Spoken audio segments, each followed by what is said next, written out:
आज की क्लास में हम भूगोल के पार्ट 2 का अध्ययन करेंगे।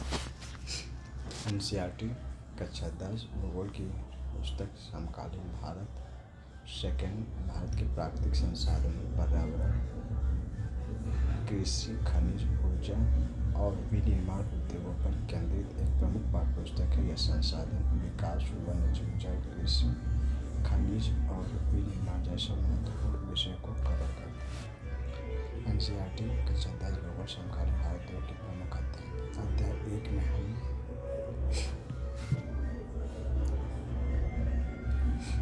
अध्याय 1 में हम संसाधन और विकास, संसाधनों के प्रकार और उनके टिकाऊ विकास का अध्ययन करेंगे। अध्याय 2 के अंतर्गत हम वन और वन्यजीव संसाधन, जैव विविधता, वन संरक्षण और मानव पशु संघर्ष को पढ़ेंगे। अध्याय 3 में हम जल संसाधन, बहुउद्देशीय परियोजनाएं और जल संरक्षण को पढ़ेंगे। अध्याय 4 में हम कृषि, भारतीय कृषि के प्रकार और कृषि पद्धतियां का अध्ययन करेंगे। अध्याय 5 के अंतर्गत हम खनिज तथा ऊर्जा संसाधन, खनिजों का वितरण और उनके संरक्षण का अध्ययन करेंगे।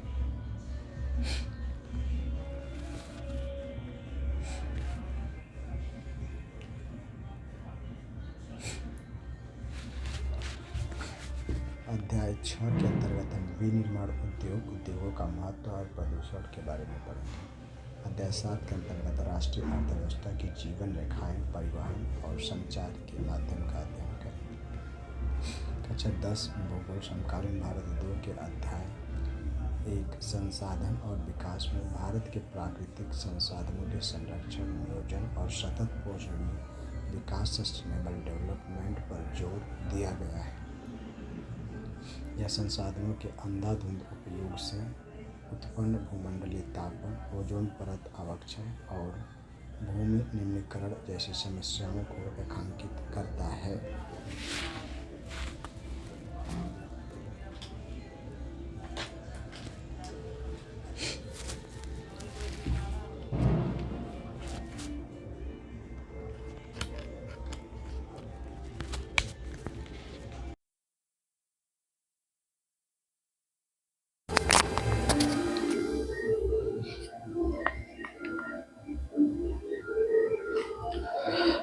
अध्याय के मुख्य बिंदु की पॉइंट्स।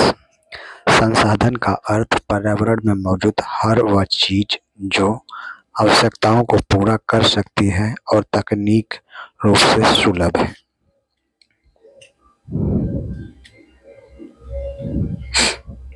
संसाधन नियोजन, संसाधनों का विवेकपूर्ण और योजनाबद्ध उपयोग जो भारत जैसे विशाल देश के लिए अनिवार्य है। संसाधनों का विकास, ऐसी विकास प्रक्रिया जो वर्तमान पीढ़ी की जरूरतों को पूरा करे लेकिन भविष्य की पीढ़ियों की क्षमता से समझौता किए बिना।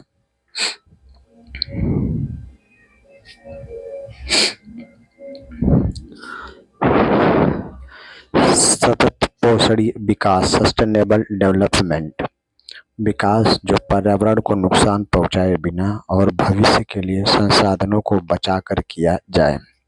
भू संसाधन और संरक्षण, भारत में भूमि का उपयोग कृषि, वन, चारागाह और भूमि क्षरण, पंजाब में अधिक सिंचाई खनन को रोकने के उपाय जैसे वनारोपण, चारागाह प्रबंधन और सीढ़ीदार खेती। एजेंडा 21 1992 में रियो डी जेनेरियो पृथ्वी सम्मेलन में सतत विकास के लिए अपनाई गई घोषणा। संसाधन नियोजन क्यों आवश्यक है? कुछ संसाधन सीमित हैं और कुछ के अत्यधिक उपयोग से प्रदूषण और पारिस्थितिकीय तंत्र बाधित हो रहा है। संसाधन समाज के कुछ ही लोगों के हाथ में केंद्रित हो गए हैं, जिससे अमीर गरीब की खाई बढ़ी है। संसाधन और विकास, रिसोर्सेज एंड डेवलपमेंट का संतुलन ही एक स्वस्थ भविष्य की कुंजी है।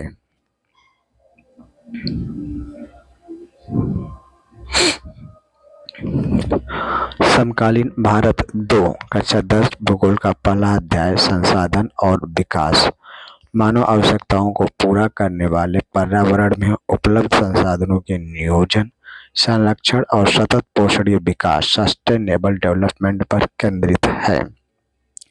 यह अध्याय अंधाधुंध उपयोग, मृदा निम्नीकरण और संसाधनों के समान वितरण के महत्व को रेखांकित करता है। मुख्य अवधारणाएं की कॉन्सेप्ट्स। संसाधन की परिभाषा। पर्यावरण में उपलब्ध हर वह वस्तु जो तकनीकी रूप से सुलभ, आर्थिक रूप से व्यवहारिक और सांस्कृतिक रूप से स्वीकार्य है संसाधन कहलाती है। संसाधनों का वर्गीकरण। उत्पत्ति, जैव बायोटिक और अजैव अबायोटिक। समाप्यता, नवीकरणीय रिन्यूएबल और अनवीकरणीय नॉन रिन्यूएबल। स्वामित्व, व्यक्तिगत, सामुदायिक, राष्ट्रीय और अंतर्राष्ट्रीय। संसाधन नियोजन, रिसोर्स प्लानिंग। संसाधनों के विवेकपूर्ण उपयोग के लिए योजना बनाना आवश्यक है क्योंकि वे असमान रूप से वितरित हैं।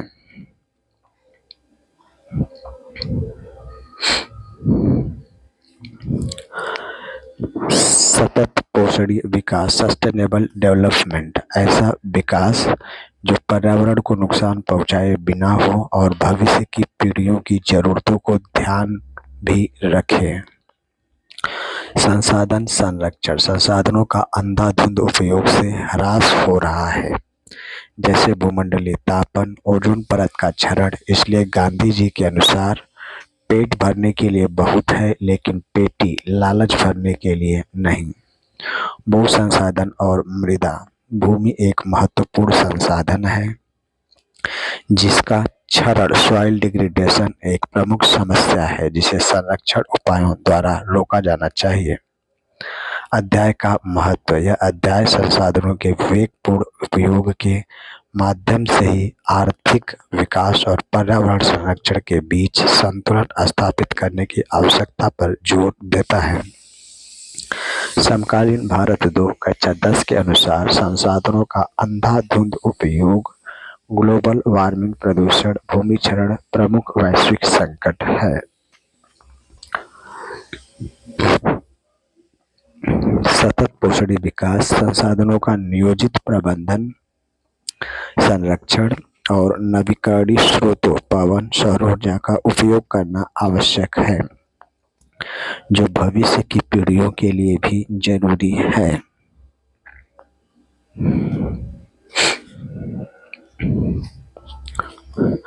संसाधनों का विकास और मुख्य मुद्दे। अंधाधुंध उपयोग के परिणाम। मनुष्य ने संसाधनों का लालच में बहुत अधिक उपयोग किया है जिससे अमीर गरीब के बीच की खाई बढ़ी है और पारिस्थितिक संकट, ओजोन परत क्षरण, ग्लोबल वार्मिंग पैदा हुए हैं। समाधान। संसाधनों का बुद्धिमत्तापूर्ण और नियोजित विकास सस्टेनेबल डेवलपमेंट आवश्यक है। संसाधन नियोजन, रिसोर्स प्लानिंग। भारत जैसे विविधतापूर्ण देश में संसाधनों की पहचान, सर्वेक्षण, मानचित्रण और सही तकनीकी का उपयोग करके नियोजन करना जरूरी है। संसाधन संरक्षण, संसाधनों का संरक्षण करना इसलिए महत्वपूर्ण है क्योंकि वे विकास के लिए आवश्यक हैं और यदि वे नष्ट हो गए तो भावी पीढ़ी के लिए कुछ नहीं बचेगा। प्रकार। संसाधन नवीकरणीय जैसे सौर ऊर्जा और गैर नवीकरणीय जैसे कोयला हो सकते हैं। भारत में संसाधनों की स्थिति। भारत में कोयला, लौह अयस्क, बॉक्साइट, मैग्नीज और अभ्रक जैसे प्रचुर संसाधन हैं।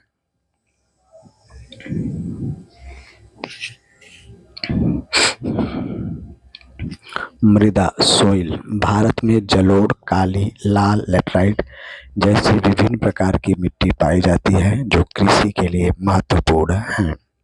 भू उपयोग। भारत में भूमि का उपयोग कृषि, वन और चरने के लिए किया जाता है। सतत पोषणीय विकास सस्टेनेबल डेवलपमेंट। इसका मतलब है कि विकास पर्यावरण को नुकसान पहुंचाए बिना हो और वर्तमान विकास प्रक्रिया भविष्य की पीढ़ियों की जरूरतों से समझौता न करे। समकालीन भारत 2 कक्षा 10 भूगोल के अनुसार संसाधन नियोजन, रिसोर्स प्लानिंग संसाधनों के विवेकपूर्ण, सुव्यवस्थित और न्याय संगत उपयोग की एक रणनीति है भारत जैसे विविधतापूर्ण देश में जहाँ संसाधनों की उपलब्धता में असमानता है, यह सतत पोषणीय विकास सस्टेनेबल डेवलपमेंट के लिए अत्यंत आवश्यक है, ताकि संसाधनों को बर्बाद होने से बचाया जा सके और भावी पीढ़ियों के लिए सुरक्षित रखा जा सके। भारत में संसाधन नियोजन के चरण। एनसीईआरटी के अनुसार संसाधन नियोजन के प्रमुख सोपान इस प्रकार हैं।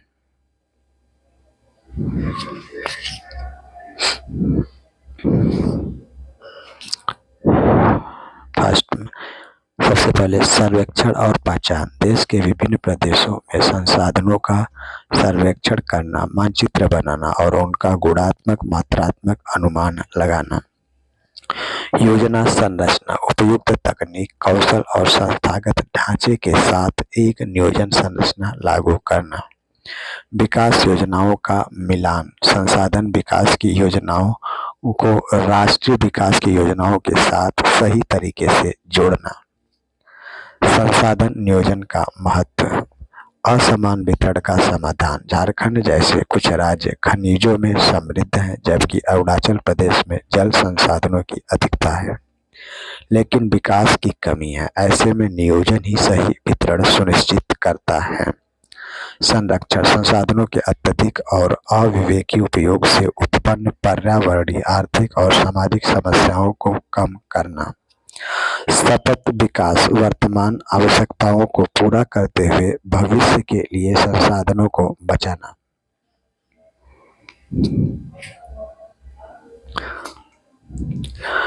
संसाधन संरक्षण के उपाय। संसाधन नियोजन के साथ साथ इनका संरक्षण भी आवश्यक है, जिसके लिए गांधी जी ने कहा था, हमारे पास हर व्यक्ति की जरूरत को पूरा करने के लिए बहुत कुछ है, लेकिन किसी के लालच को पूरा करने के लिए नहीं।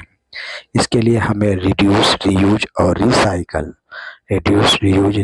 जैसी अवधारणाओं को अपनाना चाहिए। भारत में संसाधन नियोजन, रिसोर्स प्लानिंग का अर्थ देश के उपलब्ध प्राकृतिक संसाधनों का विवेकपूर्ण, न्याय संगत और टिकाऊ उपयोग करना है। यह विकास के लिए आवश्यक है, क्योंकि भारत में संसाधनों का वितरण असमान है। कुछ क्षेत्रों जैसे झारखंड खनिज में प्रचुरता है, तो कुछ जैसे अरुणाचल प्रदेश में पानी में कमी। यह नियोजन अति उपभोग को रोककर आने वाली पीढ़ियों के लिए संसाधनों को बचाता है। भारत में संसाधन नियोजन के 3 मुख्य चरण। पहला, पहचान और तालिका, आइडेंटिफिकेशन एंड इन्वेंटरी। देश के विभिन्न प्रदेशों में संसाधनों की पहचान करना, सर्वेक्षण करना और उनका गुणात्मक व मात्रात्मक अनुमान लगाना।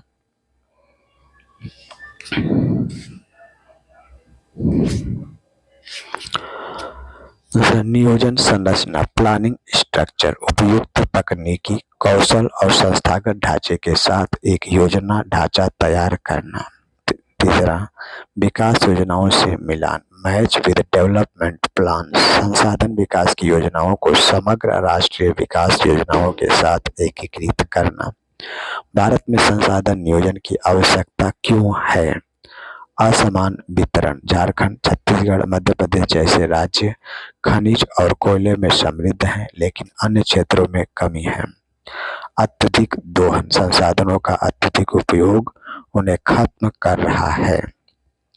सतत विकास, भावी पीढ़ी की जरूरतों को ध्यान में रखते हुए संसाधनों का संरक्षण जरूरी है।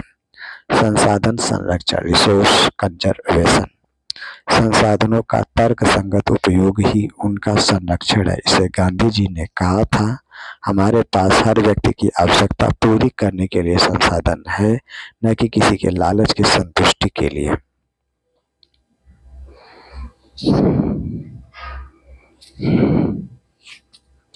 समकालीन भारत 2 के अंतर्गत संसाधनों का संरक्षण टिकाऊ विकास सस्टेनेबल डेवलपमेंट के लिए अत्यंत आवश्यक है। इसका अर्थ संसाधनों का विवेकपूर्ण उपयोग करना है, ताकि वर्तमान जरूरतों के साथ साथ भविष्य की पीढ़ियों के लिए भी ये बचे रहें। इसमें वन, वन्यजीव, जल, मृदा और ऊर्जा संसाधनों का संरक्षण, रीयूज, रिड्यूस, रिसाइकल शामिल है। संसाधन संरक्षण के मुख्य उपाय: कंजर्वेशन ऑफ रिसोर्सेज। वन और वन्यजीव संरक्षण 1972 के वन्यजीव संरक्षण अधिनियम के तहत विशिष्ट पर्यावासों हैबिटेट्स की सुरक्षा, राष्ट्रीय उद्यान नेशनल पार्क्स, वन्यजीव अभयारण्य और प्रोजेक्ट टाइगर 1973 जैसी परियोजनाएं।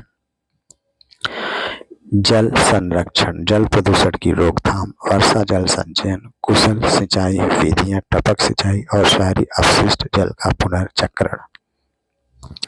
मृदा संरक्षण, वनीकरण, एफोरेस्टेशन, अत्यधिक चराई, ओवर ग्रेजिंग पर रोक, सीढ़ीदार खेती और मृदा अपरदन को कम करने के उपाय।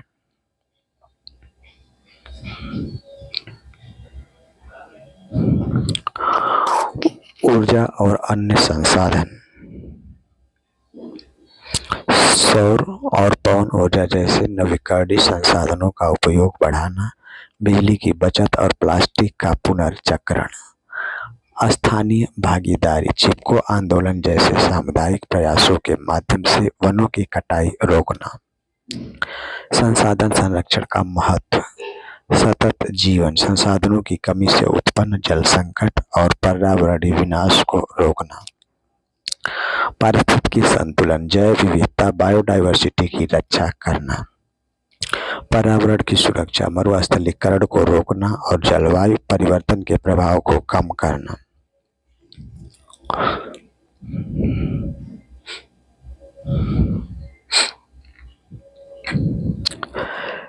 कक्षा 10 भूगोल। समकालीन भारत 2 के अनुसार भारत में भूमि एक सीमित लेकिन महत्वपूर्ण संसाधन है जो 43% मैदान, 30% पर्वत और 27% पठार में विभाजित है। यहाँ भूमि का उपयोग कृषि, वन, चरागाह और गैर कृषि कार्यों, आवास, उद्योग के लिए होता है। अत्यधिक जनसंख्या दबाव, वनोन्मूलन और अपरदन के कारण भूमि क्षरण एक प्रमुख समस्या है।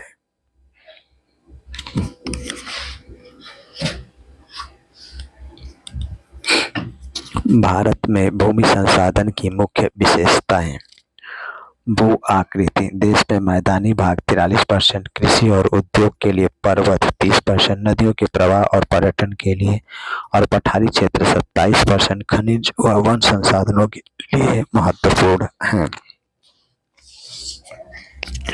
भूमि उपयोग पैटर्न, भारत की 60% से अधिक भूमि कृषि के अधीन है। शुद्ध बोया गया क्षेत्र लगभग 46.2% है, जबकि लगभग 22% वन क्षेत्र हैं। भूमि संसाधनों का क्षरण, कुल भौगोलिक क्षेत्र का लगभग 30% हिस्सा क्षरणग्रस्त है।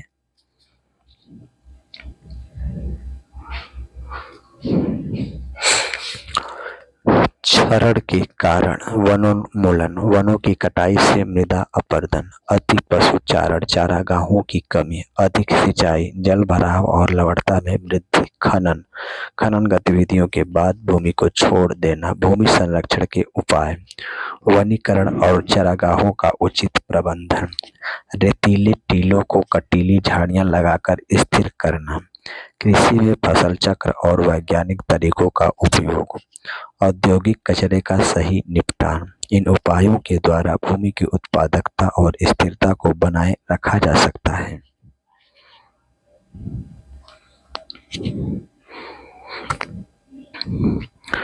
समकालीन भारत 2 के अनुसार भारत में भूमि उपयोग लैंड यूटिलाइजेशन एक सीमित संसाधन है जो भौतिक, भू आकृति, जलवायु और मानवीय कारकों, जनसंख्या घनत्व, तकनीकी क्षमता द्वारा निर्धारित होता है। इसमें शुद्ध बोया गया क्षेत्र 46%, वन भूमि 23%, बंजर भूमि और गैर कृषि भूमि, शहरीकरण औद्योगिक प्रमुख है, जिसमें औद्योगिकरण और शहरीकरण के कारण लगातार परिवर्तन आ रहा है। भारत में भूमि उपयोग के प्रमुख पहलू: शुद्ध बोया गया क्षेत्र, नेट साउंड एरिया, भारत का सबसे बड़ा हिस्सा जो मुख्य रूप से कृषि के लिए उपयोग होता है। वन क्षेत्र, फॉरेस्ट एरिया, राष्ट्रीय वन नीति के अनुसार लक्ष्य 33.3% है, लेकिन वर्तमान में यह इससे काफी कम, लगभग 22% से अधिक है। भूमि उपयोग में परिवर्तन, बढ़ती जनसंख्या और शहरीकरण के कारण वन भूमि और चारागाहों का कृषि या आवासीय भूमि में परिवर्तन हो रहा है।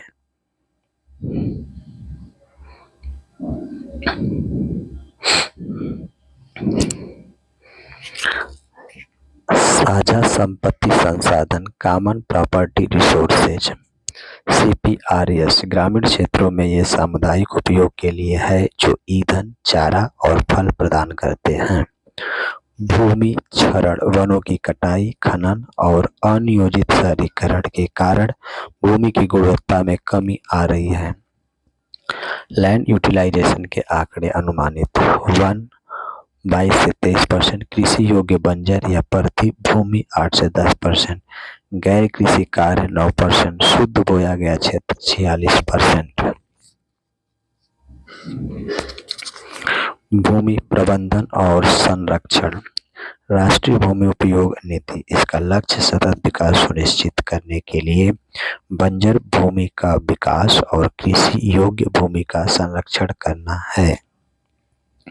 तकनीक, कृषि वानिकी और वैज्ञानिक सर्वेक्षण के माध्यम से भूमि उत्पादकता बढ़ाने के प्रयास।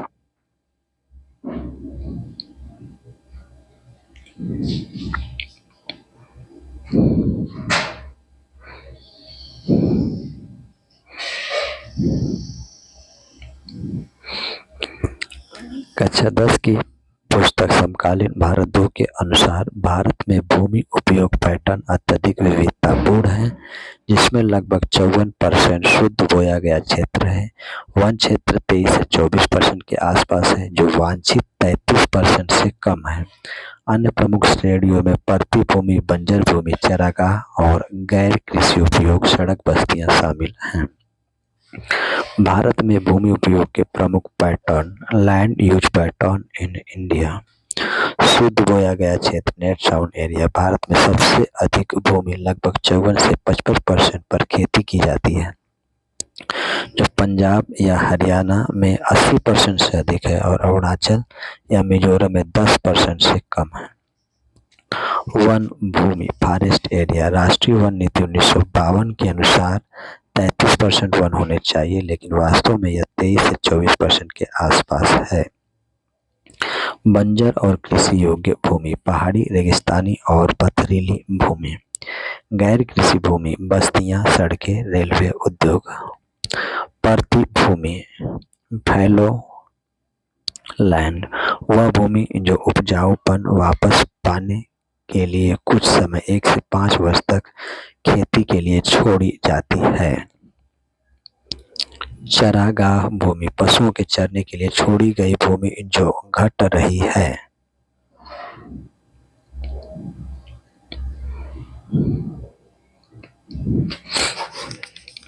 भूमि उपयोग में बदलाव के कारण जनसंख्या का दबाव, आवास और कृषि की बढ़ती मांग, औद्योगिकीकरण और बुनियादी ढांचा शहरीकरण के कारण बंजर भूमि में कमी। तकनीकी विकास, सघन खेती, परिणाम वनों की कटाई, मृदा अपरदन और भूमि क्षरण जो पारिस्थितिक संतुलन के लिए खतरा है। भारत में भूमि निम्नीकरण, लैंड डिग्रेडेशन, एक गंभीर समस्या है जिसमें वनों की कटाई, अति चराई, खनन और अनुचित कृषि पद्धतियों के कारण उपजाऊ मिट्टी नष्ट हो रही है। इसके संरक्षण के लिए वनीकरण, जल संभर प्रबंधन, सीढ़ीदार खेती और रेत के टीलों को स्थिर करने जैसे उपायों को अपनाया जा रहा है, जिससे 96.4 मिलियन हेक्टेयर से अधिक प्रभावित भूमि को बचाने का प्रयास किया जा रहा है। भारत में भूमि निम्नीकरण के प्रमुख कारण वनों की अंधाधुंध कटाई। संस्कृति IS के अनुसार जैव विविधता और मिट्टी के कटाव का मुख्य कारण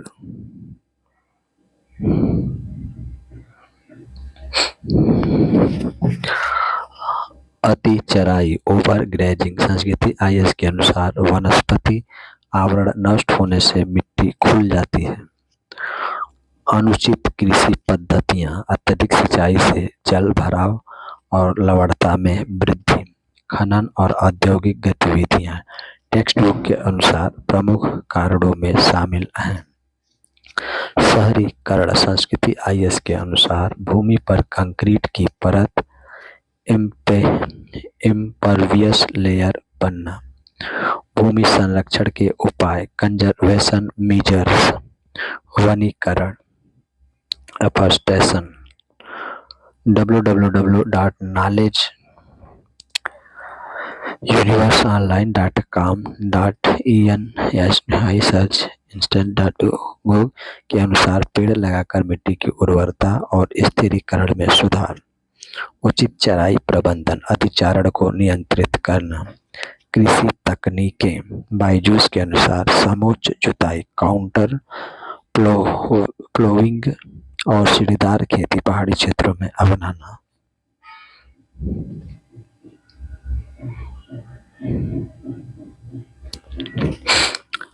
आश्रय मेखला शेल्टर बेल्ट्स बायजूस के अनुसार वृक्षों की कतारें लगाकर पश्चिमी भारत में रेगिस्तान को रोकना। बंजर भूमि का प्रबंधन,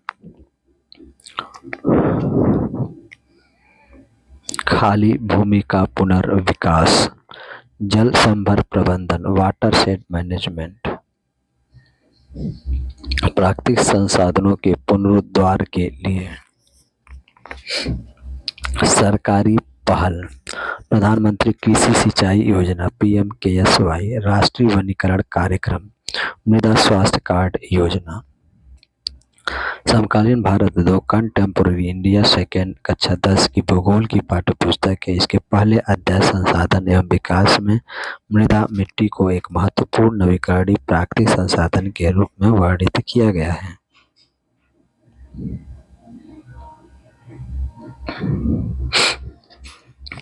मृदा एक संसाधन के रूप में सॉइल एज अ रिसोर्स महत्व। मृदा पौधों के विकास का माध्यम है और पृथ्वी पर विभिन्न प्रकार के जीवों का पोषण करती है। यह मानव जीवन का आधार है क्योंकि हमारा भोजन, आवास और उद्योग जैसे कृषि और वस्त्र प्रत्यक्ष या परोक्ष रूप से इसी पर निर्भर हैं।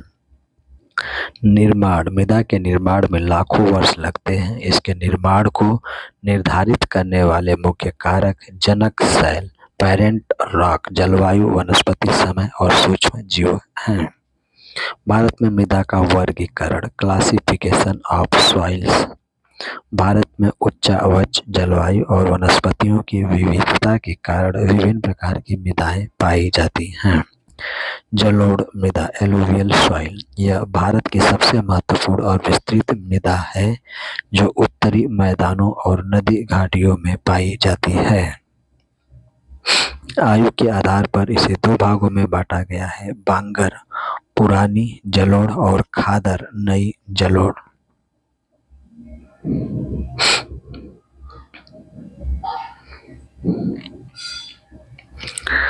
काली मृदा, ब्लैक सॉइल, इसे रेगुर मृदा भी कहते हैं और यह कपास की खेती के लिए सर्वोत्तम है। यह मुख्य रूप से दक्कन के पठार, महाराष्ट्र, सौराष्ट्र, मालवा में पाई जाती है। लाल और पीली मृदा, रेड एंड येलो सॉइल, यह कम वर्षा वाले क्षेत्र जैसे ओडिशा, छत्तीसगढ़ में पाई जाती है। लोहे के प्रसार के कारण इसका रंग लाल होता है और जल योजन हाइड्रेटेड होने पर यह पीली दिखाई देती है। लैटेराइट मृदा, लैटेराइट सॉइल, यह भारी वर्षा वाले उष्णकटिबंधीय क्षेत्रों में विकसित होती है। खाद और उर्वरकों के उपयोग से इसमें चाय, कॉफी और काजू की खेती की जा सकती है। मरुस्थलीय मृदा, एरिड सॉइल, इसका रंग लाल और भूरा होता है। इसमें ह्यूमस और नमी की कमी होती है।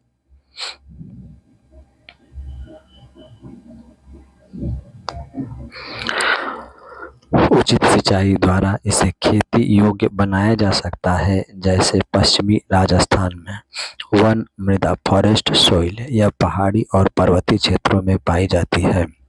मृदा अपरदन और संरक्षण सॉइल इरोजन एंड कंजर्वेशन मृदा के कटाव और उसके बहाव की प्रक्रिया को मृदा अपरदन कहते हैं। संरक्षण के तरीके सीढ़ीदार खेती, टेरेस फार्मिंग, पट्टी कृषि, स्ट्रिप क्रॉपिंग और रक्षक मेखला शेल्टर बेल्ट्स बनाना मृदा संरक्षण के प्रभावी उपाय हैं। यदि आपको मृदा अपरदन के विशेष कारणों या किसी विशेष राज्य की मिट्टी के बारे में अधिक जानकारी चाहिए तो कृपया पूछें।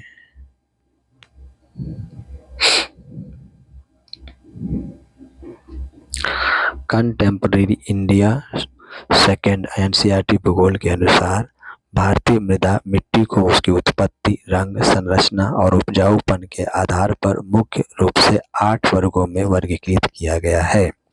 भारत में सबसे प्रमुख जलोढ़ मृदा 43.4%, जबकि अन्य प्रमुख प्रकारों में काली, लाल, लेटराइट, मरुस्थलीय, लवणी, पीटमय और वन मृदा शामिल हैं। भारत में मृदा का वर्गीकरण, classification of soils in India. जलोढ़ मृदा एलुवियल सॉइल यह भारत की सबसे उपजाऊ और विस्तृत मिट्टी है।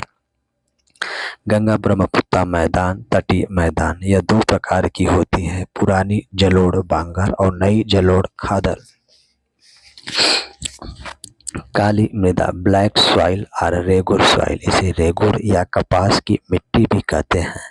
यह महाराष्ट्र, गुजरात और कर्नाटक, दक्कन ट्रैप में पाई जाती है। इसमें नमी धारण करने की उच्च क्षमता होती है।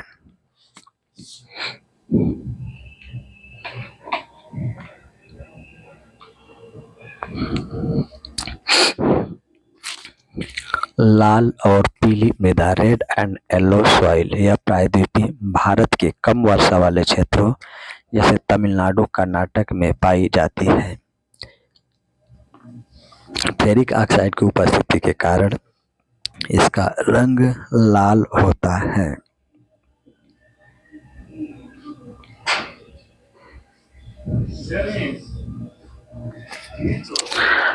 लेटराइट मृदा लेटराइट सॉइल यह उच्च तापमान और भारी वर्षा वाले क्षेत्रों में पाई जाती है। यह निक्षालन लीचिंग का परिणाम है और चाय या काजू की खेती के लिए उपयुक्त है। शुष्क या मरुस्थलीय मृदा एरिड और डिजर्ट सॉइल यह पश्चिमी राजस्थान और हरियाणा के शुष्क क्षेत्रों में पाई जाती है। इसका रंग लाल से भूरा होता है और यह रेतीली व लवणीय होती है। लवणी एवं क्षारीय मृदा सेलिन और अल्कलीन सॉइल, इसे रे ऊसर या कल्लर भी कहा जाता है। यह कम वर्षा और खराब जल निकासी वाले शुष्क क्षेत्रों में पाई जाती है, जिसमें सोडियम व पोटेशियम की मात्रा अधिक होती है। वन और पर्वतीय मृदा फॉरेस्ट एंड माउंटेन सॉइल यह पहाड़ी क्षेत्रों हिमालय में पाई जाती है, जहां वर्षा अधिक होती है। यह ह्यूमस से भरपूर लेकिन अम्लीय होती है। दलदली या पिटमय मृदा पीटी और मर्सी सॉइल यह अधिक वर्षा वाले उच्च आर्द्रता वाले क्षेत्रों जैसे केरल, पश्चिम बंगाल का तटीय क्षेत्र में पाई जाती है, जहां कार्बनिक पदार्थ अधिक होते हैं। मिट्टी का वर्गीकरण का महत्व। कृषि मिट्टी का प्रकार फसलों के चयन को निर्धारित करता है।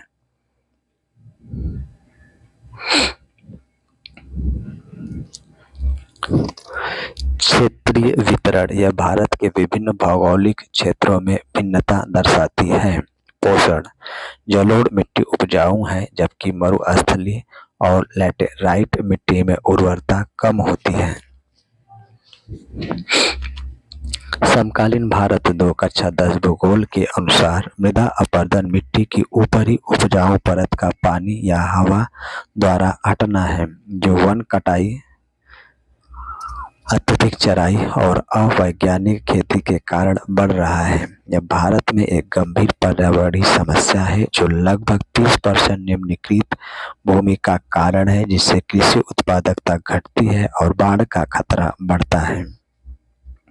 मृदा अपरदन के प्रमुख कारण वनों की कटाई। पेड़ पौधे मिट्टी को जड़ों से थामे रखते हैं, इनकी कमी से अपरदन होता है। अत्यधिक चराई। पशुओं के चरने से वनस्पति आवरण खत्म हो जाता है। अवैज्ञानिक कृषि। गलत जुताई और फसल चक्र से मिट्टी ढीली पड़ जाती है।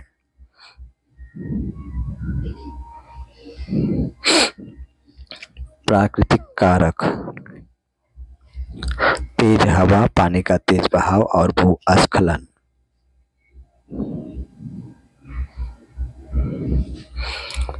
भारत में प्रमुख अपरदन क्षेत्र। खड्ड रेविन्स। उत्तर प्रदेश, मध्य प्रदेश, बिहार, गुजरात और राजस्थान में चंबल और अन्य नदियों के कारण। पर्वतीय क्षेत्र। उत्तराखंड जैसे क्षेत्रों में कृषि योग्य भूमि का गंभीर क्षरण। मृदा संरक्षण के उपाय। वृक्षारोपण, अधिक से अधिक पेड़ लगाना। समोच्च जुताई, काउंटर प्लोइंग, पहाड़ी ढालों पर आड़ी जुताई करना। सीढ़ीदार खेती, टेरेस फार्मिंग, पर्वतीय क्षेत्रों में सीढ़ियां बनाकर खेती करना। पट्टी कृषि, स्ट्रिप क्रॉपिंग, फसलों के बीच घास की पट्टियां उगाना। अपरदन के प्रभाव। मिट्टी की उपजाऊ क्षमता में कमी, नदियों में गाद, सिल्टेशन जमा होने से बाढ़ का खतरा। जल स्रोतों का प्रदूषण और जल धारण क्षमता में कमी।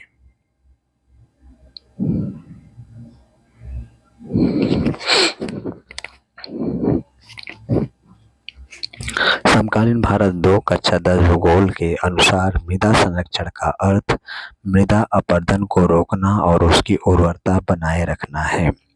भारत में लगभग 37% भूमि जल और वायु द्वारा होने वाले अपरदन से प्रभावित है। प्रमुख विधियों में समोच्च जुताई, काउंटर प्लोविंग, सीढ़ीदार खेती, रक्षक मेखला, शेल्टर बेल्ट, फसल चक्र और शून्य जुताई, नो टिल फार्मिंग शामिल हैं। मृदा संरक्षण की प्रमुख तकनीकें और विधियां। समोच्च जुताई, काउंटर प्लोविंग। ढलान वाली भूमि पर ढलान के समानांतर जुताई करने से पानी का बहाव कम होता है और मिट्टी का कटाव रुकता है। सीढ़ीदार कृषि, टेरेस कल्टीवेशन, पश्चिमी और हिमालयी क्षेत्रों में ढलानों पर सीढ़ीदार खेत बनाकर मृदा अपरदन को प्रभावी ढंग से नियंत्रित किया जा सकता है। रक्षक मेखला, शेल्टर बेल्ट, शुष्क और अर्ध शुष्क क्षेत्रों में पेड़ों को कतारों में लगाकर हवा की गति को कम किया जाता है, जिससे हवा द्वारा होने वाला मृदा अपरदन रुकता है। फसल चक्र, क्रॉप रोटेशन। एक ही खेत में अलग अलग फसलें बदल बदल कर बोने से मिट्टी की उर्वरता बनी रहती है।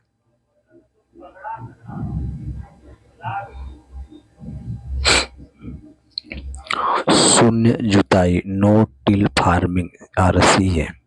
इसमें पिछली फसल के अवशेषों का उपयोग मल्च के रूप में किया जाता है, जो मिट्टी को ढककर उसे नष्ट होने से बचाते हैं। वृक्षारोपण और चारागाह प्रबंधन। ढलानों पर पेड़ पौधे और घास लगाकर मिट्टी को बांधे रखा जा सकता है। सरकारी पहल कक्षा 10 के परिप्रेक्ष्य में मृदा स्वास्थ्य card, soil health card scheme किसानों को उनकी मिट्टी के पोषक तत्वों की स्थिति बताकर वैज्ञानिक उपयोग को बढ़ावा देना। राष्ट्रीय जल संभर विकास परियोजना NWPDPRA वर्षा जल को संचित करके मिट्टी के कटाव को रोकना। वनीकरण और वृक्षारोपण बंजर भूमि के पुनरुद्धार के लिए। मृदा एक सीमित संसाधन है, इसलिए समकालीन भारत में धारणीय विकास सस्टेनेबल डेवलपमेंट के लिए इन संरक्षण विधियों का अपनाना आवश्यक है।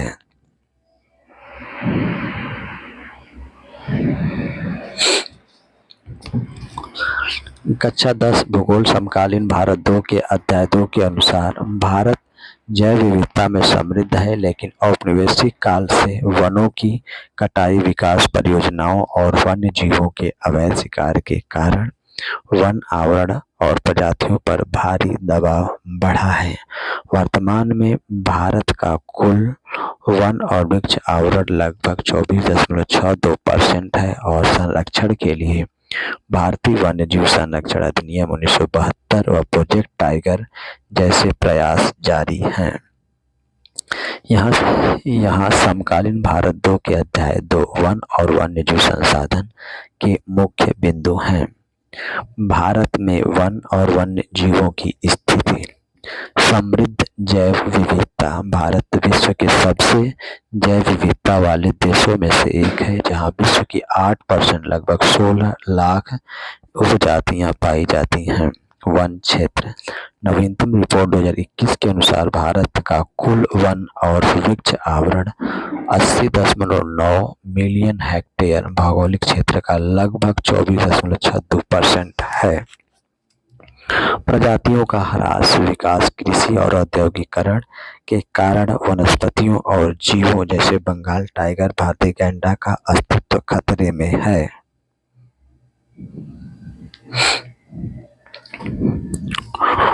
वनों का वर्गीकरण। भारत में वनों को मुख्यतः 3 वर्गों में विभाजित किया गया है। आरक्षित वन, रिजर्व्ड फॉरेस्ट, ये सबसे मूल्यवान वन हैं जहां शिकार और पशु चराई पर पूर्ण प्रतिबंध होता है। उदाहरण उत्तराखंड, जम्मू कश्मीर।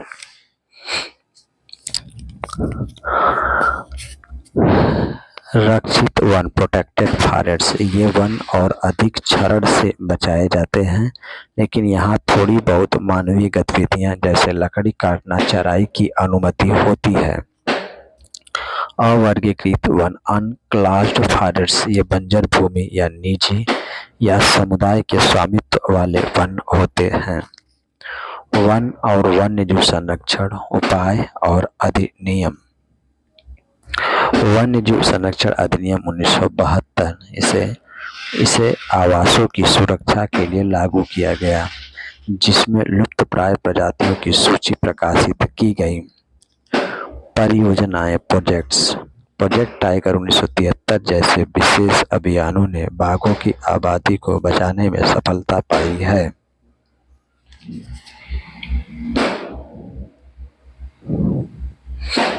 संरक्षित क्षेत्र, राष्ट्रीय उद्यान 107 से अधिक और वन्यजीव अभयारण्य लुप्तप्राय प्रजातियों को आश्रय प्रदान करते हैं।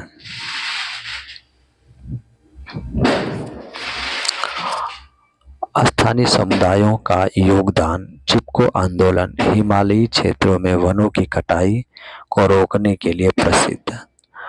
भैरव देव डाकावा सोनचूरी, राजस्थान के अलवर जिले में स्थानीय लोगों द्वारा शिकार और अवैध खनन को रोकना।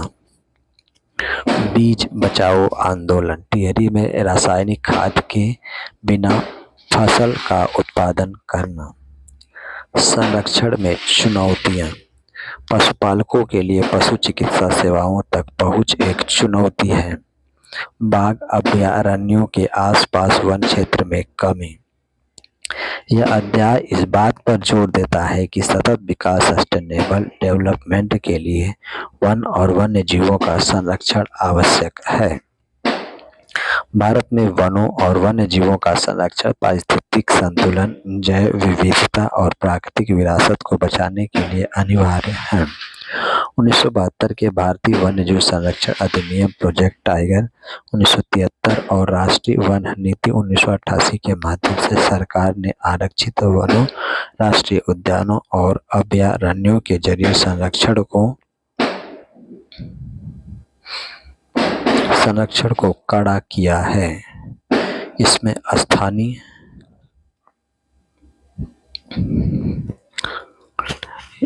स्थानीय समुदायों की भागीदारी जैसे चिपको आंदोलन और जागरूकता महत्वपूर्ण भूमिका निभाते हैं।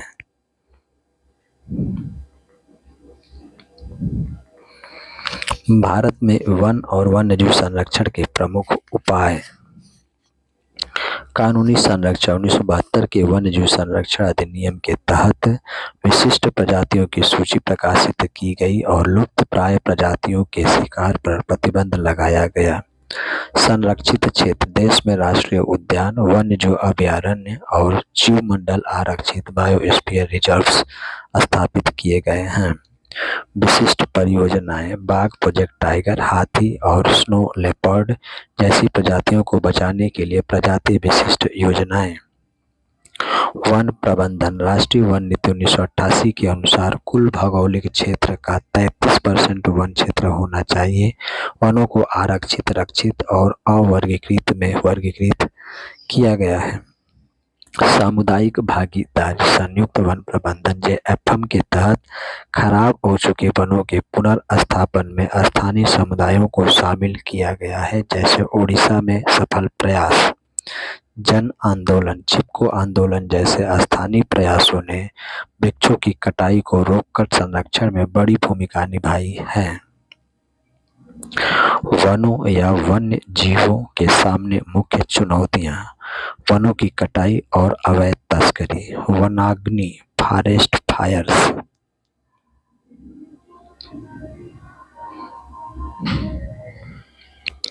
मानव वन्य जीव संघर्ष। इन संरक्षण उपायों के माध्यम से भारत अपने समृद्ध प्राकृतिक संसाधनों को बचाने और पारिस्थितिक स्थिरता बनाए रखने का प्रयास कर रहा है। कक्षा 10 की समकालीन भारत 2 NCERT के अध्याय 2 के अनुसार भारत में वनों को 3 मुख्य वर्गों में बांटा गया है: आरक्षित 50% से अधिक, रक्षित 1/3 और अवर्गीकृत वन जिनका प्रबंधन मुख्य रूप से सरकारी वन विभाग द्वारा किया जाता है। ये संसाधन हिमालय से लेकर तटीय क्षेत्रों तक फैले हैं।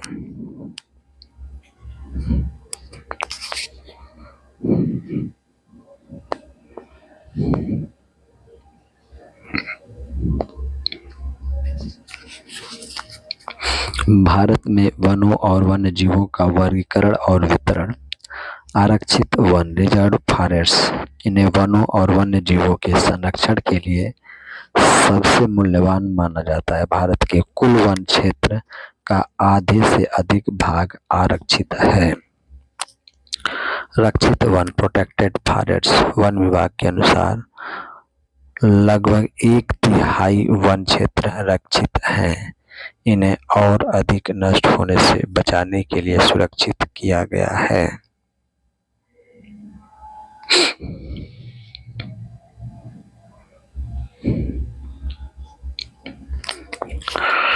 अवर्गीकृत वन अनक्लास्ड फॉरेस्ट ये अन्य वन और बंजर भूमि है जो सरकार, निजी व्यक्तियों या समुदायों के स्वामित्व में है।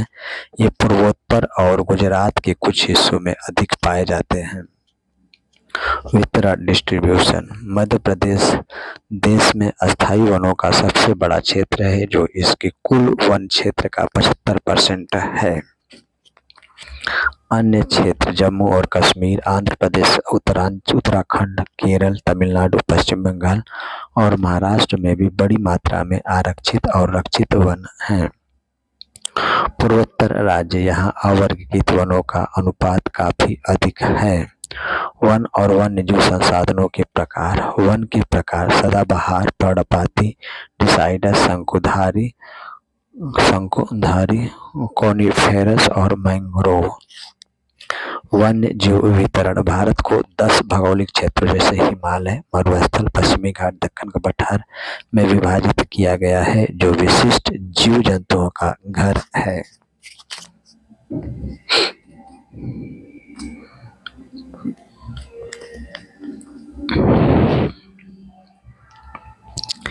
संरक्षण ये वन अस्थायी वन संपदा के रूप में प्रबंधित किए जाते हैं जो लकड़ी और अन्य उत्पादों के साथ साथ पारिस्थितिक संतुलन प्रदान करते हैं। समकालीन भारत 2 कक्षा 10 भूगोल के अध्याय 2 में सामुदायिक एवं संरक्षण कम्युनिटी एंड कंजर्वेशन वनों और वन्य जीवों को बचाने में स्थानीय लोगों की सक्रिय भागीदारी पर केंद्रित है।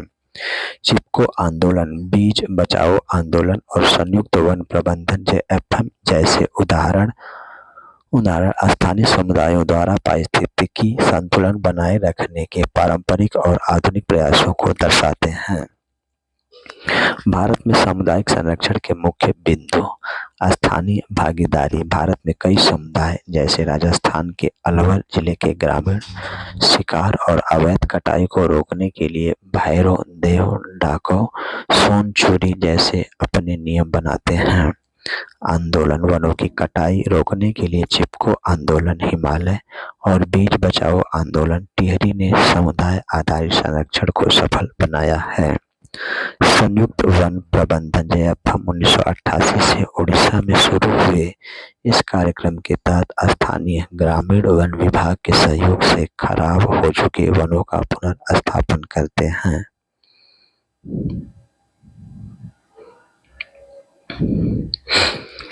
कानूनी मान्यता। वन्यजीव संरक्षण अधिनियम के तहत सामुदायिक और संरक्षण अभयारण्य घोषित किए जाते हैं जो वन्य जीवों के लिए सुरक्षित स्थान प्रदान करते हैं। सांस्कृतिक महत्व। भारतीय संस्कृति में पर्यावरण और जीवन के बीच पारंपरिक संबंध रहा है जो संरक्षण को एक नैतिक जिम्मेदारी बनाता है। यह अध्याय स्पष्ट करता है कि सरकार के साथ साथ स्थानीय समुदायों को केंद्र में रखकर ही सतत संरक्षण संभव है।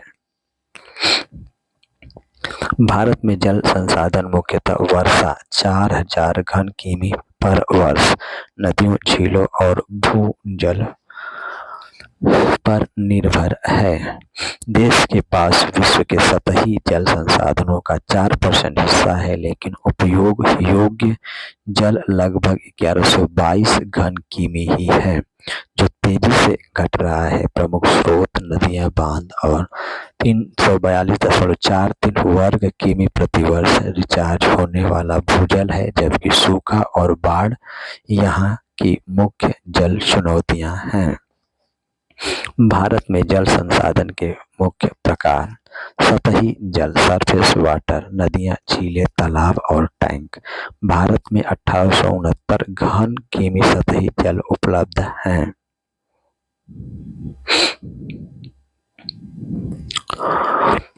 भूजल, ग्राउंड वाटर, कुएं, ट्यूबवेल, भूमिगत जल भंडार। वर्षा जल, रेन वाटर, भारत में पानी का प्राथमिक स्रोत। प्रमुख चुनौतियां और मुद्दे। जल संकट। राजस्थान, गुजरात, मध्य प्रदेश और दक्षिण राज्यों में गर्मियों में पानी की कमी। प्रदूषण। नदियों और जलाशयों में बढ़ते प्रदूषण के कारण पीने योग्य पानी की कमी। भूजल की कमी। ट्यूबवेल के अत्यधिक उपयोग से जमीन के नीचे का पानी कम हो रहा है।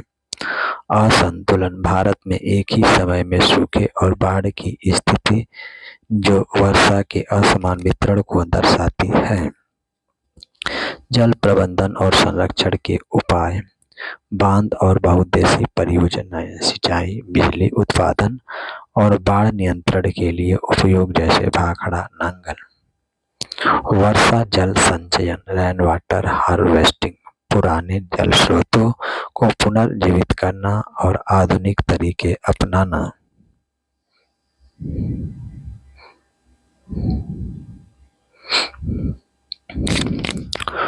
वृक्षारोपण। नदियों के किनारे वृक्ष लगाने से बाढ़ नियंत्रण और जल प्रदूषण कम होता है। सरकारी योजनाएं। प्रधानमंत्री कृषि सिंचाई योजना PMKSY जैसी योजनाएं खेत खेत तक पानी और बेहतर उपयोग सुनिश्चित कर रही हैं। जल संसाधनों का संरक्षण और प्रबंधन आने वाली पीढ़ियों के लिए अनिवार्य है। जल संसाधन पृथ्वी पर जीवन के लिए अनिवार्य है, लेकिन जनसंख्या वृद्धि, प्रदूषण और जलवायु परिवर्तन के कारण जल संकट एक गंभीर समस्या बन गया है।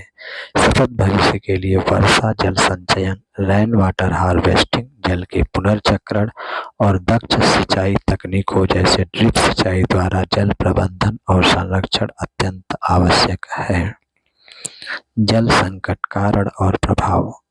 अत्यधिक दोहन, भूजल का जरूरत से ज्यादा इस्तेमाल, विशेष रूप से कृषि में जल स्तर को खतरनाक रूप से नीचे ले जा रहा है।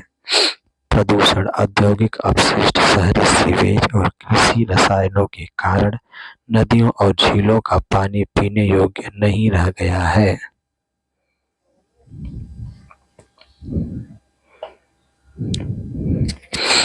जलवायु परिवर्तन, अनियमित मानसून और सूखे के कारण जल निकायों का पुनर्भरण रिचार्ज कम हो गया है। बढ़ती मांग, तेजी से शहरीकरण और आबादी के कारण पीने और अन्य उपयोगों के लिए पानी की कमी हो गई है। जल संरक्षण और प्रबंधन की आवश्यकता। जीवन रक्षक, पानी का कोई विकल्प नहीं है। जल का कुशल उपयोग करना अनिवार्य है ताकि भविष्य की पीढ़ियों के लिए इसे बचाया जा सके। कृषि और खाद्य सुरक्षा, भारत में अधिकांश कृषि मानसून पर निर्भर है। जल प्रबंधन से ही फसलों की पैदावार स्थिर रह सकती है। स्वास्थ्य और स्वच्छता, स्वच्छ पेयजल की कमी से हैजा जैसी बीमारियों का खतरा बढ़ जाता है। पर्यावरण संतुलन, जल का संरक्षण पारिस्थितिकी तंत्र इकोसिस्टम को बनाए रखने के लिए महत्वपूर्ण है। जल संरक्षण के प्रभावी उपाय, वर्षा जल संचयन, रेन वाटर हार्वेस्टिंग, वर्षा के पानी को छत पर या तालाबों में इकट्ठा करना और उसे जमीन में रिचार्ज करना।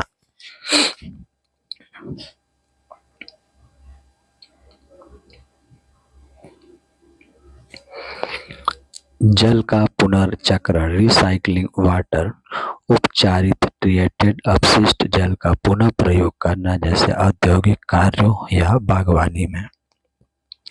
दक्ष सिंचाई तकनीक, ड्रिप सिंचाई या स्प्रिंकलर सिस्टम का उपयोग करना जो कम पानी में बेहतर फसल देते हैं। जागरूकता और रिसाव की मरम्मत, टपकते नलों को ठीक करना और दैनिक जीवन में पानी की बर्बादी को कम करना। स्मार्ट वाटर ग्रिड, वितरण नेटवर्क में रिसाव का पता लगाने के लिए सेंसर का उपयोग करना। जल प्रबंधन के लिए सरकार द्वारा अमृत 2.0 और मिशन अमृत सरोवर जैसी योजनाएं चलाई जा रही हैं, जिनका उद्देश्य जल की उपलब्धता सुनिश्चित करना है। बहुउद्देशीय नदी परियोजनाएं जैसे भाखड़ा, नांगल, हीराकुंड नदियों पर बांध बनाकर सिंचाई, बिजली उत्पादन, बाढ़ नियंत्रण और जल आपूर्ति के एकीकृत समाधान हैं। ये आर्थिक विकास के लिए महत्वपूर्ण हैं, लेकिन पर्यावरणीय प्रभाव भी डालती हैं। एकीकृत जल संसाधन प्रबंधन IWRM सतत विकास के लिए पानी, भूमि संबंधी संसाधनों का समन्वित विकास और प्रबंधन सुनिश्चित करती है।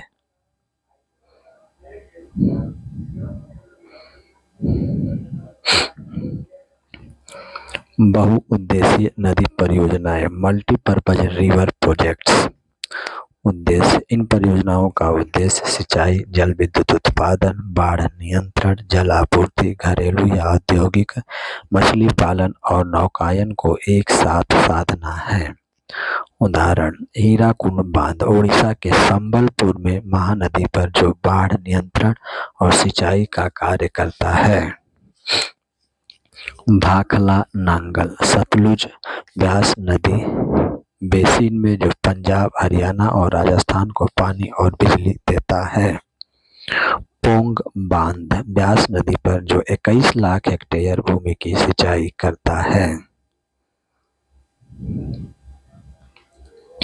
महत्व, स्वतंत्रता के बाद पंडित नेहरू ने इन्हें आधुनिक भारत के मंदिर कहा, क्योंकि ये कृषि और औद्योगिक विकास की नींव बने। नकारात्मक प्रभाव, बड़े बांधों से नदी प्रवाह बाधित होता है, गाद सेडिमेंट जमती है, जलीय पारिस्थितिकी तंत्र को नुकसान होता है और स्थानीय लोगों का विस्थापन होता है।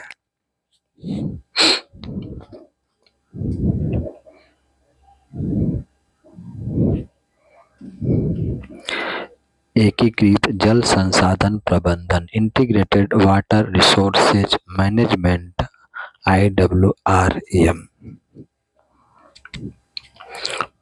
परिभाषा: IWRM एक ऐसी प्रक्रिया है जो आर्थिक और सामाजिक कल्याण को समान रूप से बढ़ाने के साथ साथ पारिस्थितिक तंत्र की स्थिरता सुनिश्चित करने के लिए जल, भूमि और संबंधित संसाधनों का समन्वित विकास और प्रबंधन करती है। मुख्य घटक: वर्षा जल प्रबंधन, अपशिष्ट जल उपचार, सीवेज ट्रीटमेंट प्लांट्स, जल आपूर्ति और मौजूदा जल स्रोतों का संरक्षण। सिद्धांत: यह समझ कि जल एक सीमित संसाधन है जिसके कई उपयोग परस्पर निर्भर हैं, जैसे कृषि, घरेलू और पर्यावरण की जरूरतें।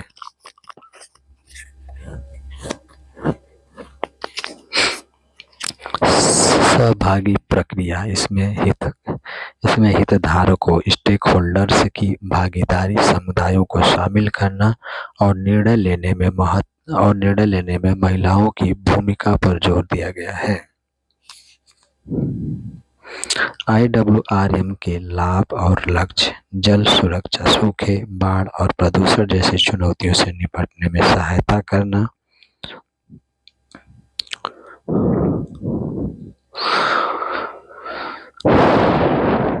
सतत विकास, गरीबी उन्मूलन और खाद्य सुरक्षा सुनिश्चित करना, संघर्ष समाधान, विभिन्न उपयोगकर्ता समूहों जैसे किसान, उद्योग के बीच पानी के बंटवारे को लेकर संघर्ष को कम करना।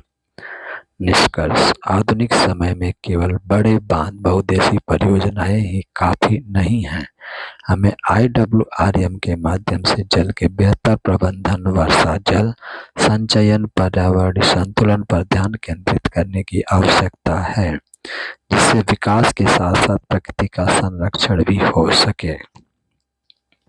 वर्षा जल संचयन, रेन वाटर हार्वेस्टिंग, बारिश के पानी को बहकर बर्बाद होने से पहले छत या खुले मैदानों में एकत्रित कर फिल्टर करने के बाद में उपयोग करने या भूजल ग्राउंड वाटर को रिचार्ज करने की एक सरल, किफायती और पर्यावरण अनुकूल तकनीक है। यह तकनीक गिरते जल स्तर को रोकने, पानी की कमी को दूर करने और सामुदायिक आत्मनिर्भरता के लिए अत्यंत आवश्यक है।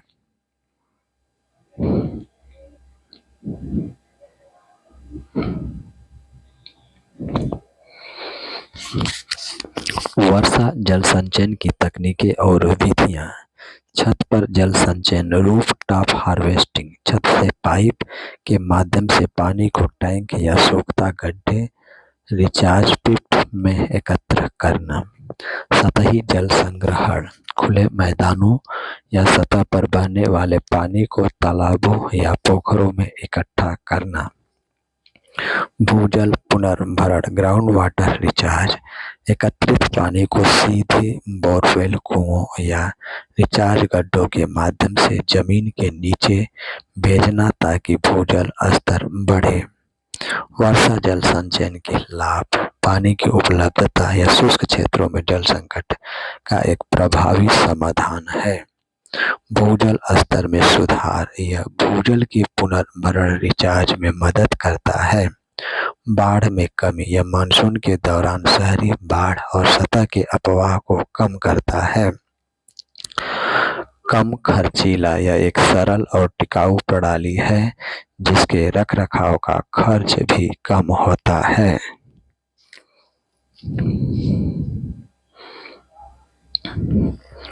पर्यावरण अनुकूल, यह मिट्टी के कटाव को कम करता है और स्थानीय जल संसाधनों को पुनर्जीवित करता है। रखरखाव और सुझाव: नियमित सफाई, संचयन टैंकों और फिल्टर चैम्बरों की नियमित सफाई जरूरी है। पहली बारिश के पानी को जिसमें धूल हो सकती है अलग कर दिया जाना चाहिए। रखरखाव, लोहे की जाली और फिल्टर सामग्री की हर साल 1 से 15 अगस्त या दिसंबर के आसपास सफाई करना चाहिए। भारत में सूखा प्रभावित और शहरी क्षेत्रों में यह तकनीक पानी की कमी दूर करने के लिए अनिवार्य कदम है। कृषि एग्रीकल्चर का अर्थ फसलों को उगाना, पशुपालन करना और अन्य प्राकृतिक संसाधनों का उपयोग करके खाद्य व उपयोगी वस्तुएं जैसे रेशे, ईंधन उत्पन्न करना है। यह विज्ञान और कला का एक प्रमुख क्षेत्र है जो मानव जीवन और अर्थव्यवस्था का आधार है। इसमें जुताई, बुआई, सिंचाई और पशु प्रजनन जैसी प्रक्रियाएं शामिल हैं। कृषि के मुख्य पहलू और महत्व। उद्देश्य भोजन, कपड़ा और कच्चे माल का उत्पादन।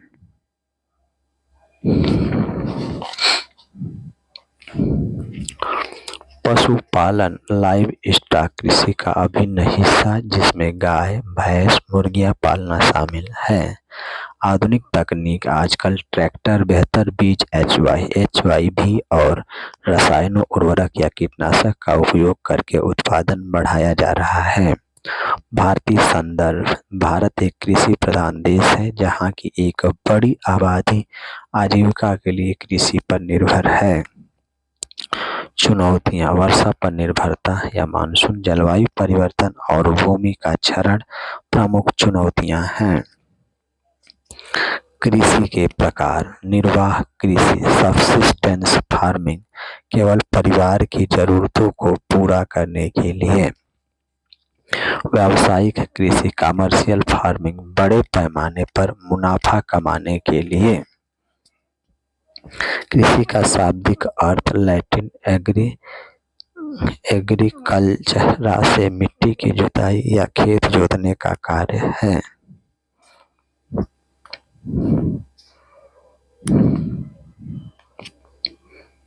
भारत में कृषि मुख्य रूप से भौगोलिक स्थिति और पानी की उपलब्धता पर निर्भर है, जिसके प्रमुख प्रकारों में जीविका कृषि, वाणिज्यिक खेती, स्थानांतरित झूम कृषि, मिश्रित कृषि और बागवानी शामिल है। फसल चक्र के आधार पर भारत में खरीफ, रबी और जायद फसलें प्रमुख हैं। जैविक खेती का चलन भी बढ़ रहा है। भारत में प्रमुख कृषि के प्रकार। जीविका कृषि सबसिस्टेंस फार्मिंग किसान अपने परिवार के भरण पोषण के लिए छोटे भूखंडों पर खेती करते हैं। व्यापारिक या वाणिज्यिक कृषि कमर्शियल फार्मिंग मुनाफा कमाने के लिए आधुनिक तकनीक और अधिक उपज वाले बीजों का उपयोग करके बड़े पैमाने पर खेती। स्थानांतरित कृषि शिफ्टिंग और झूम कल्टीवेशन वनों को काटकर और जलाकर की जाने वाली अस्थायी खेती जो मुख्य रूप से पूर्वोत्तर भारत में प्रचलित है। मिश्रित खेती मिक्स्ड फार्मिंग फसल उगाने के साथ साथ पशुपालन जैसे दूध मांस उत्पादन भी किया जाता है।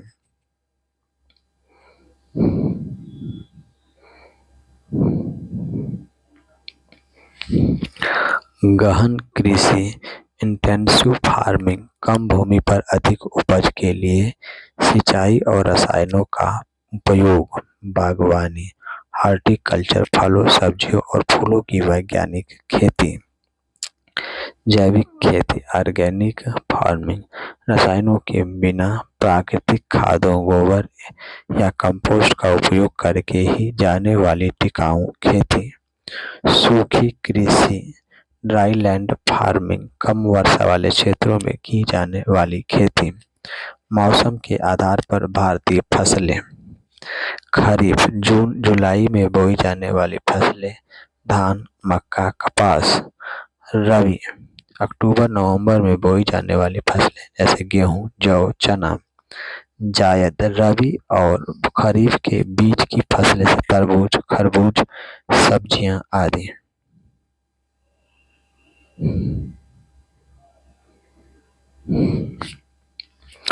आदिम निर्वाह कृषि प्राइमिटिव सबसिस्टेंस एग्रीकल्चर एक पारंपरिक खेती पद्धति है जो छोटे स्तर पर केवल परिवार के भरण पोषण के लिए की जाती है।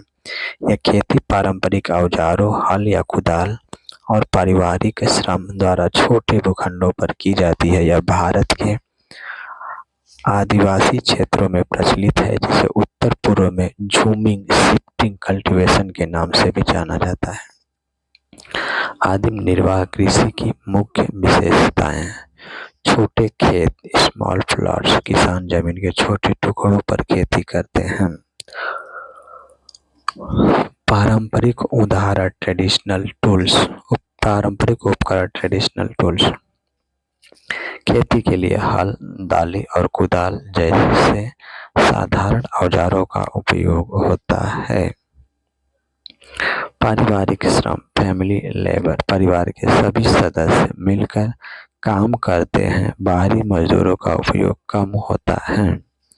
कम उत्पादन लो प्रोडक्शन, आधुनिक तकनीक का उपयोग न होने के कारण उत्पादन कम होता है और यह केवल परिवार के भरण पोषण के लिए होता है।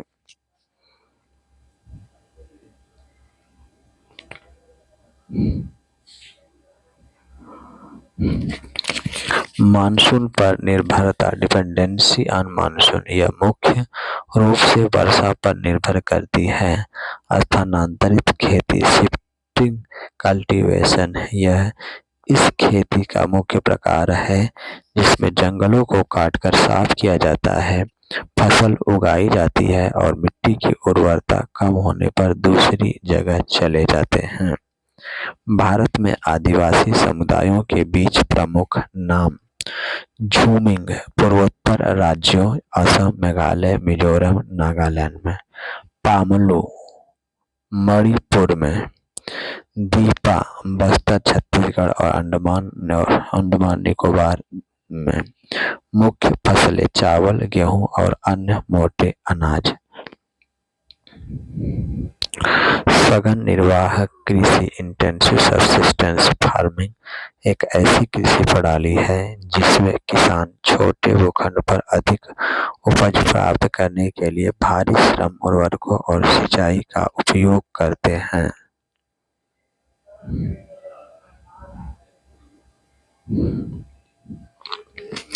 यह मुख्य रूप से उच्च जनसंख्या घनत्व वाले क्षेत्रों में अपनाई जाती है, जहां जमीन कम होने के कारण परिवार के भरण पोषण के लिए हर इंच का इस्तेमाल किया जाता है। सघन निर्वाह कृषि की मुख्य विशेषताएं: छोटे खेत, जनसंख्या के उच्च घनत्व के कारण जमीन के छोटे छोटे टुकड़े होते हैं। अधिक प्रभाव या लेबर इंटेंसिव, यानी इसमें इंसानी मेहनत ज्यादा लगती है। उच्च उत्पादन, जमीन की एक छोटी इकाई से अधिकतम उपज निकालने की कोशिश की जाती है। साधन, इसमें उच्च पैदावार वाले बीज, HYV सीड्स, कीटनाशक और उन्नत सिंचाई का प्रयोग होता है। मुख्य फसल चावल, वेटी, पैडी इस कृषि की मुख्य फसल है। इसके अलावा गेहूं, मक्का और दालें भी उगाई जाती हैं।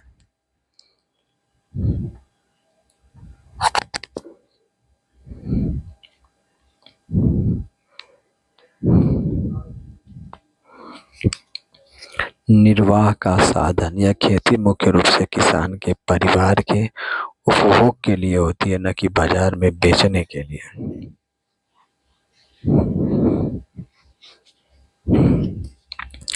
सघन निर्वाह कृषि के प्रकार, यह दो मुख्य प्रकार की होती है। चावल की सघन निर्वाह खेती, इसमें चावल मुख्य फसल होती है। चावल रहित सघन निर्वाह खेती, इसमें जलवायु के कारण अन्य फसलें, गेहूं जो उगाई जाती है।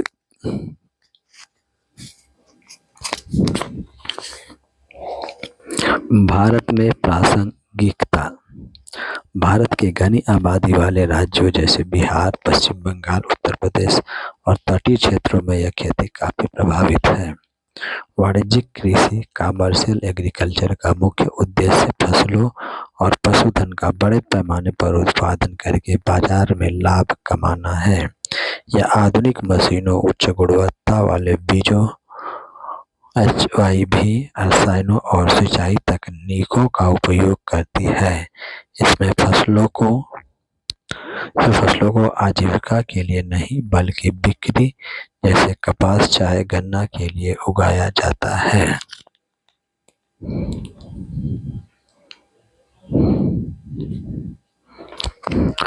वाणिज्यिक कृषि की मुख्य विशेषताएं: बड़ा पैमाना, इसमें खेती बड़े भूखंडों लार्ज होल्डिंग्स पर की जाती है।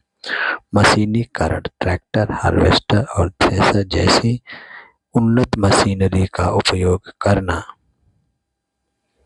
पूंजी निवेश कैपिटल इंटेंसिव की आवश्यकता होती है, जिसमें उर्वरक, कीटनाशक और सिंचाई के साधन शामिल हैं। बाजार केंद्रित, मुख्य फोकस लाभ कमाने पर होता है। फसलें सीधे बाजार में बेची जाती हैं। विदेशी मुद्रा यह अक्सर निर्यात उन्मुख होती है। वाणिज्यिक कृषि के प्रकार: व्यावसायिक अनाज खेती, बड़े खेतों में गेहूं या मक्का जैसे अनाज का उत्पादन, जैसे अमेरिका के प्रेरी क्षेत्र में। मिश्रित खेती, फसल उगाने के साथ साथ पशुपालन भी किया जाता है।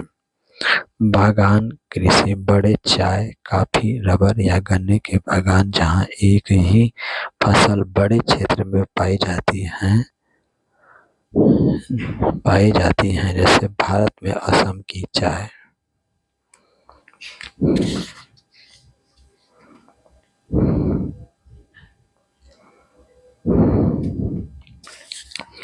लाभ: अधिक उत्पादन, आधुनिक तकनीक के कारण कम मेहनत और वैश्विक बाजार तक पहुंच। चुनौतियां: उच्च प्रारंभिक लागत, प्राकृतिक आपदाओं का जोखिम और कीटनाशकों का अधिक उपयोग।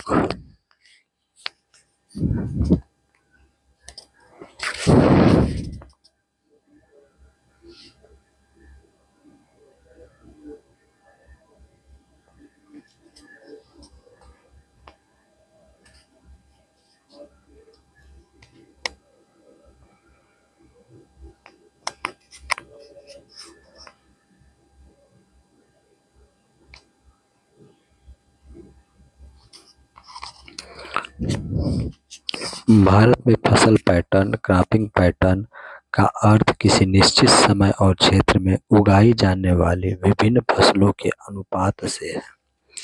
यह मुख्य रूप से जलवायु, वर्षा, तापमान, मिट्टी के प्रकार, बाजार की मांग, सिंचाई सुविधाओं और तकनीकी विकास जैसे उन्नत बीज पर निर्भर करता है, जो रबी, खरीफ और जायद मौसमों में विभाजित है। भारत में मुख्य फसल पैटर्न या प्रकार: मिश्रित खेती, मिक्स्ड क्रॉपिंग, एक ही खेत में दो या दो से अधिक फसलें एक साथ उगाना, जैसे गेहूं प्लस चना।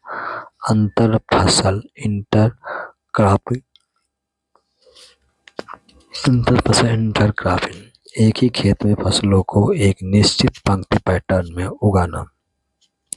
फसल चक्र, क्रॉप रोटेशन, मिट्टी की उर्वरता बनाए रखने के लिए एक निश्चित समय में फसलों को बदलकर उगाना, जैसे धान के बाद गेहूं।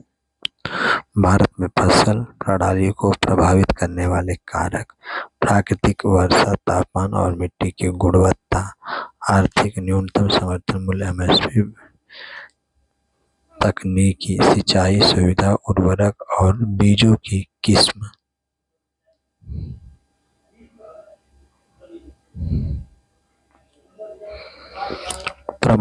प्रमुख सफल ऋतुएं: खरीफ जून जुलाई से अक्टूबर, चावल, मक्का, कपास, बाजरा। रबी अक्टूबर से दिसंबर, मार्च से अप्रैल, गेहूं, जौ, चना, सरसों। जायद मार्च से जून, तरबूज, सब्जियां, चारा फसलें आदि। हाल के रुझान: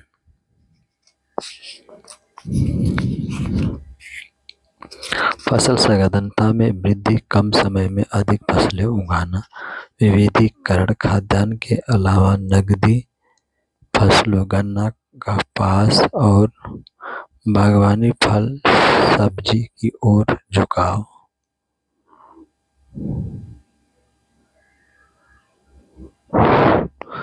क्षेत्रीय भिन्नता, जैसे पंजाब या हरियाणा में गेहूं, धान, महाराष्ट्र में कपास आदि। भारत में कृषि फसल भारत में कृषि फसल पैटर्न मुख्य रूप से 3 भागों खरीफ, रबी और जायद में बांटा गया है, जो वर्षा, तापमान और मिट्टी के उर्वरक और मिट्टी के प्रकार से प्रभावित होता है। यह मुख्य फसलों में चावल खरीफ, गेहूँ रबी, मक्का, बाजरा, दालें, चना, अरहर, तिलहन और कपास या जूट जैसी नकदी फसलें शामिल हैं।